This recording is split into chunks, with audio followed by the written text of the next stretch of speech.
Y ya muy rápido, presidente, preguntarle de lo que usted decía ayer de la Suprema Corte de Justicia de la Nación.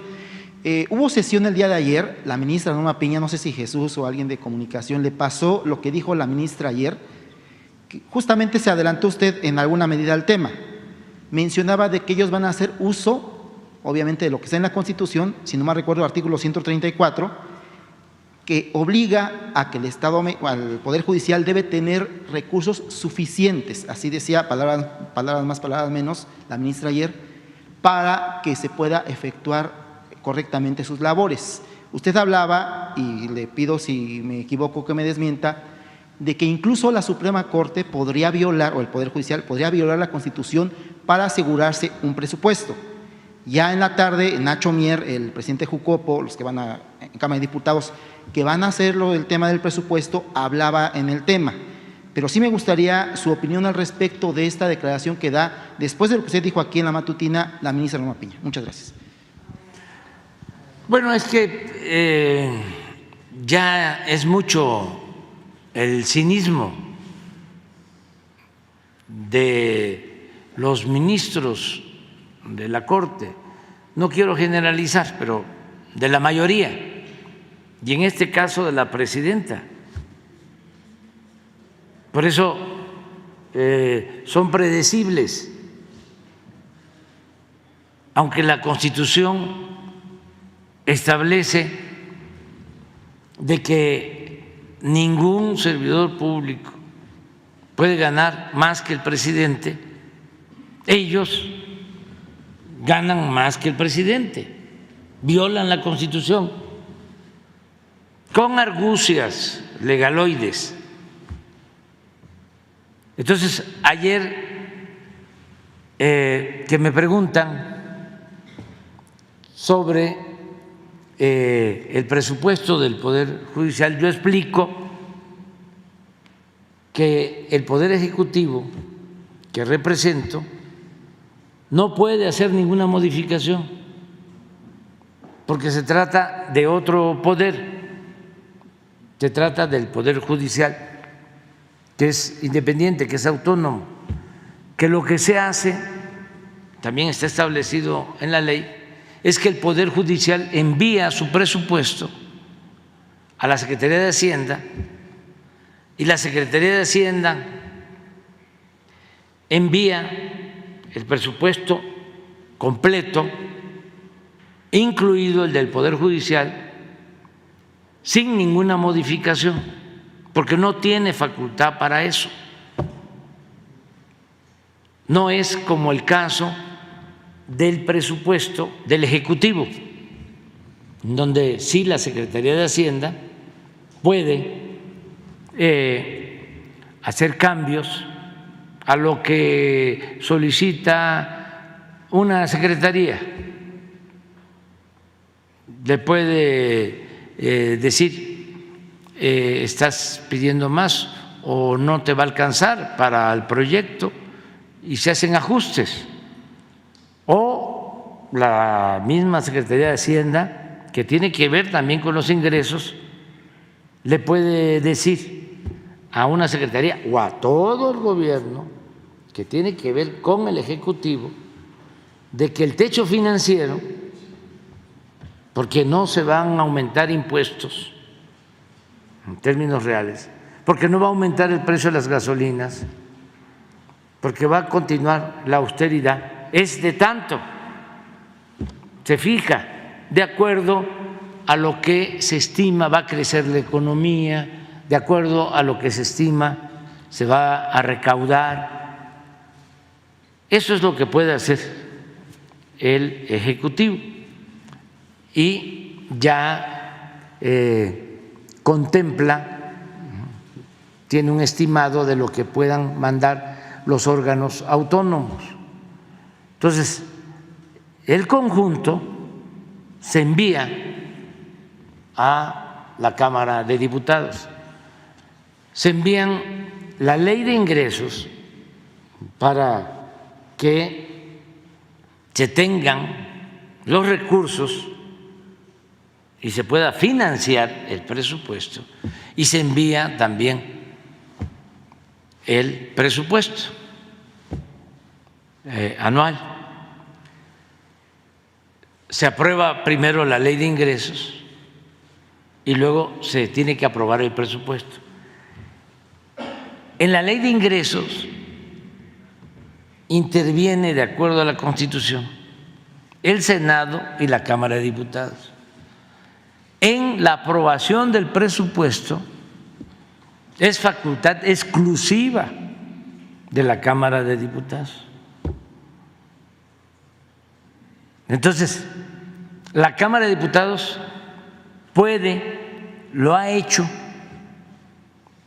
hacer ajustes a lo que envía el Ejecutivo y desde luego a lo que envían los organismos autónomos. Es su facultad constitucional. Pero ayer dije que era tanta la prepotencia y el cinismo en el Poder Judicial que eran capaces de no respetar el mandato constitucional y que si la Cámara de Diputados decidía una reducción a su presupuesto, que dicho sea de paso está excedido, no es que les haga falta, tienen de más, porque además del presupuesto tiene un fideicomiso de 20,000 millones de pesos. Creo que están solicitando como 80,000 millones, 84,000. Pero aparte de eso, tienen 20,000. Bueno, sí, porque se va incrementando. 25,000 de fideicomiso, de un fideicomiso para tener reservas y financiar todos sus excesos.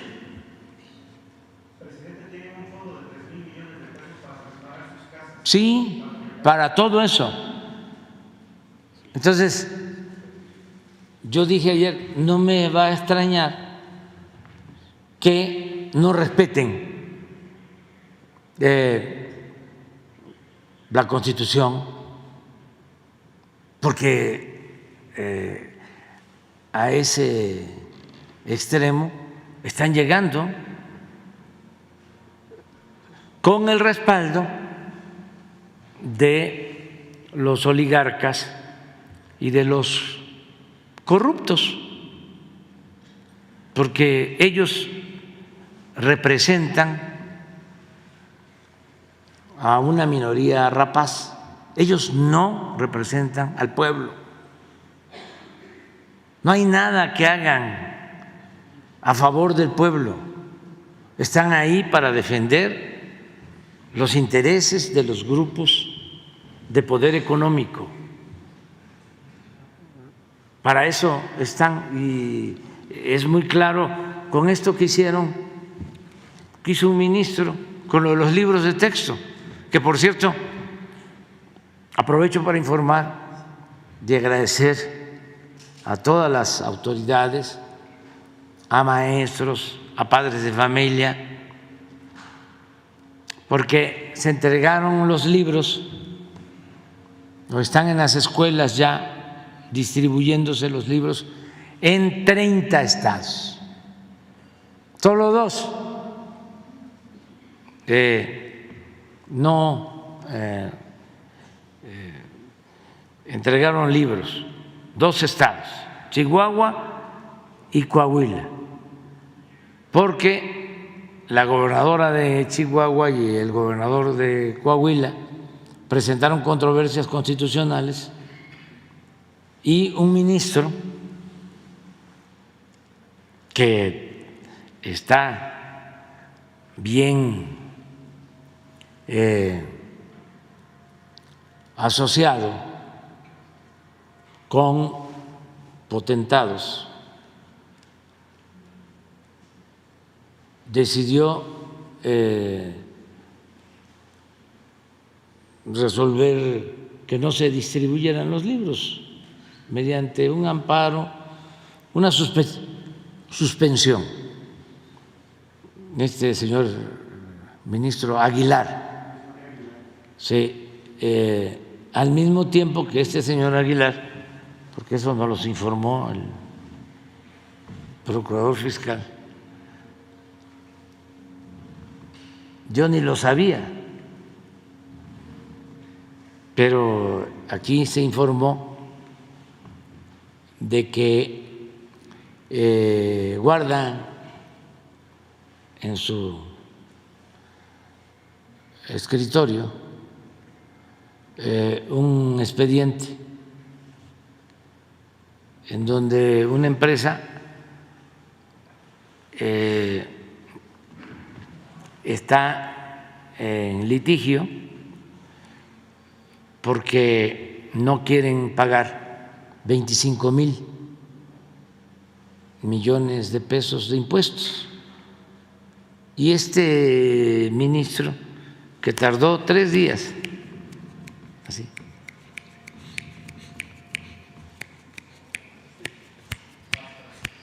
fast track, justicia pronta y expedita, para amparar, para que no entregaran los libros a los estudiantes, 3 días, lleva más de 8 meses, ¿no?, con el expediente, porque llegó ese expediente después de trámites y trámites, ¿no?, por todo el Poder Judicial, llegó a la Corte, y cuando llega, así como llegaron las controversias, le llegaron a la presidenta las controversias de Chihuahua y de Coahuila, y la presidenta decide entregarle el caso al ministro Aguilar. ¿Por qué no se lo entregó a otro ministro? No, pues ya sabían.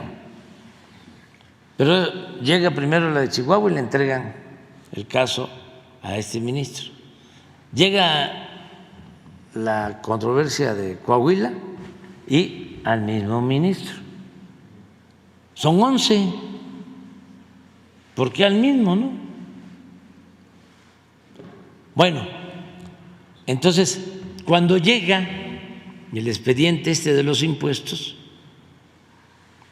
ese ministro pues se entera, sabía, y lo solicita que le entreguen a él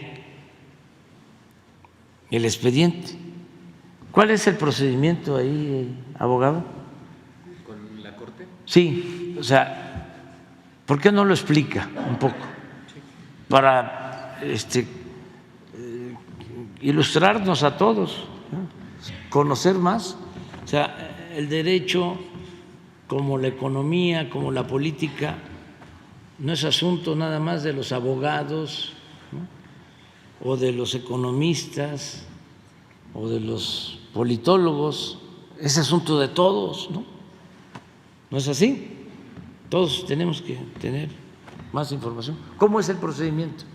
Sí, En este caso del expediente. Del O sea, fiscal. ¿por qué lo pide él? ¿Del fiscal? Sí.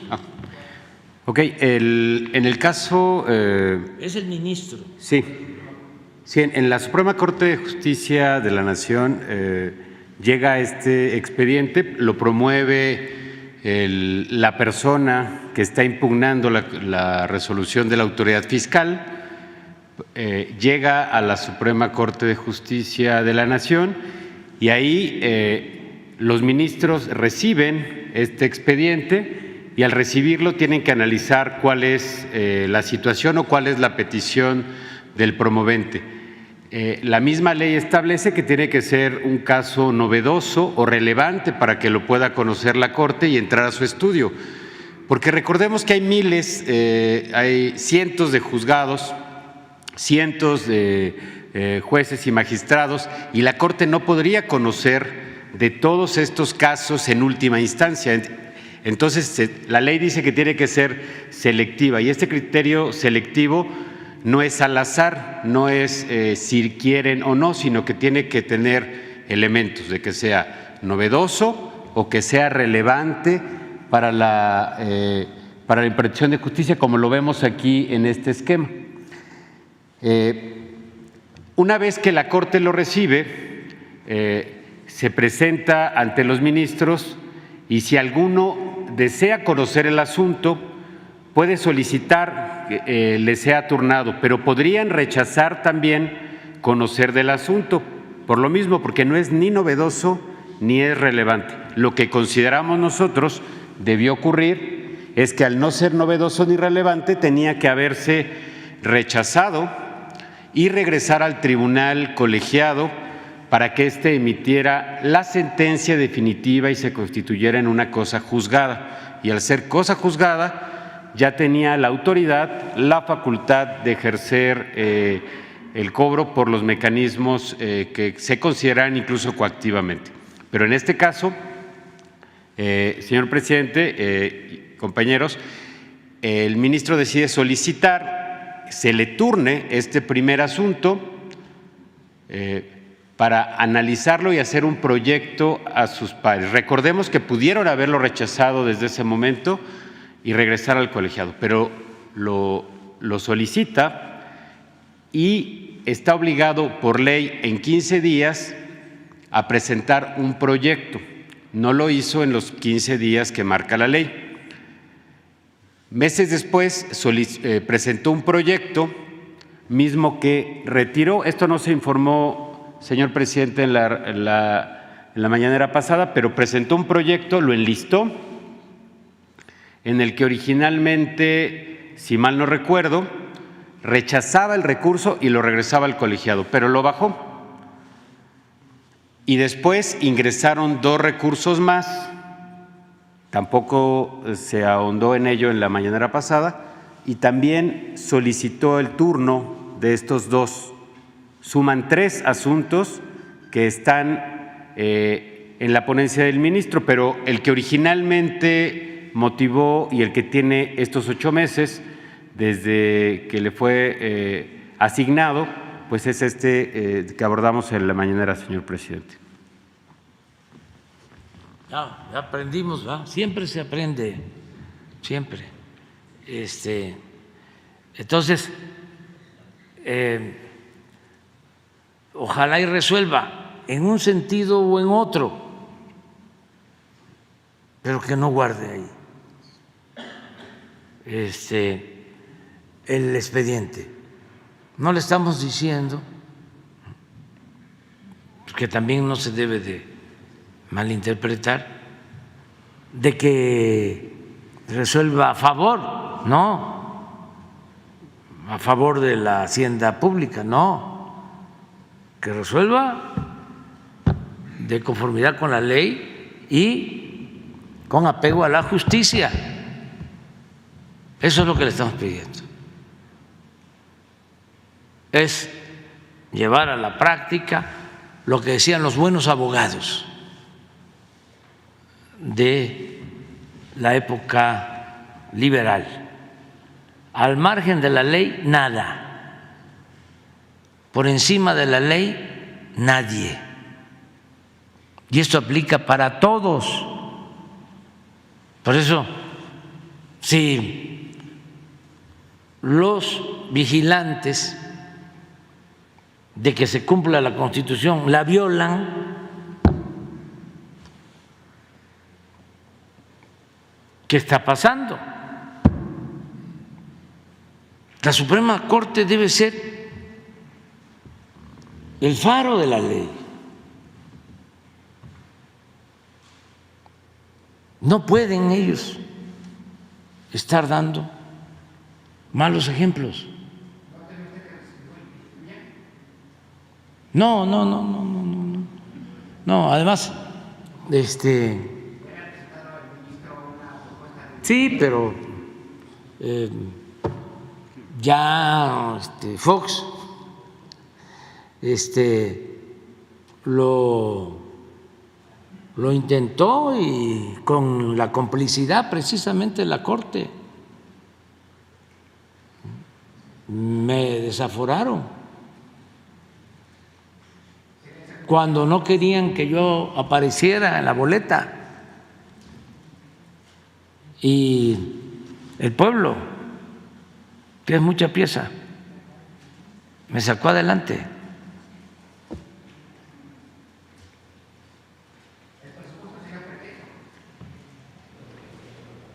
No, porque no depende de mí. O sea, ni siquiera me pueden echar la culpa de que yo les recorté el presupuesto, porque es facultad del Congreso y además yo voy a enviar su presupuesto y sí tengo que andar con cuidado porque muy truculentos, y no creo que por decir esto también me vayan a sancionar, porque puedo probarlo de que son truculentos. Bueno, lo estoy probando, que no es un acto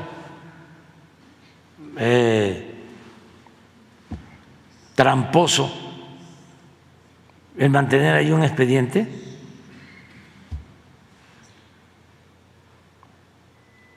¿Tanto tiempo? ¿Qué cuesta mucho el estudio? Cuesta mucho trabajo, ¿no? Analizar el caso y resolver. Porque también la gente debe saber de que no es nada más el ministro. Cada uno de ellos tiene, no sé, como 10 proyectistas. ¿Cómo está eso, abogado? A ver, ¿cuánto tiene un ministro de apoyo? ¿Cuántos elementos tiene? Bueno, cada ministro tiene una ponencia y en la ponencia hay abogados, hay un coordinador de ponencia y hay abogados que les ayudan a analizar cada uno de los asuntos y a proyectar las sentencias o las resoluciones o desechamientos que tienen. Ministro, es decir, ¿cuántos abogados tiene? No lo tengo en este momento. ¿Puedo? ¿Cuánto estima usted que tenga? No tengo el número preciso, pero ahorita lo corroboro y lo informo en unos minutos. Sí. Porque no es uno. No, tiene un equipo completo. Su ponencia tiene un equipo que analiza todos los asuntos o que les sean turnados. Sí. Bueno, pero consigo el número preciso y se lo informo, licenciado. Sí.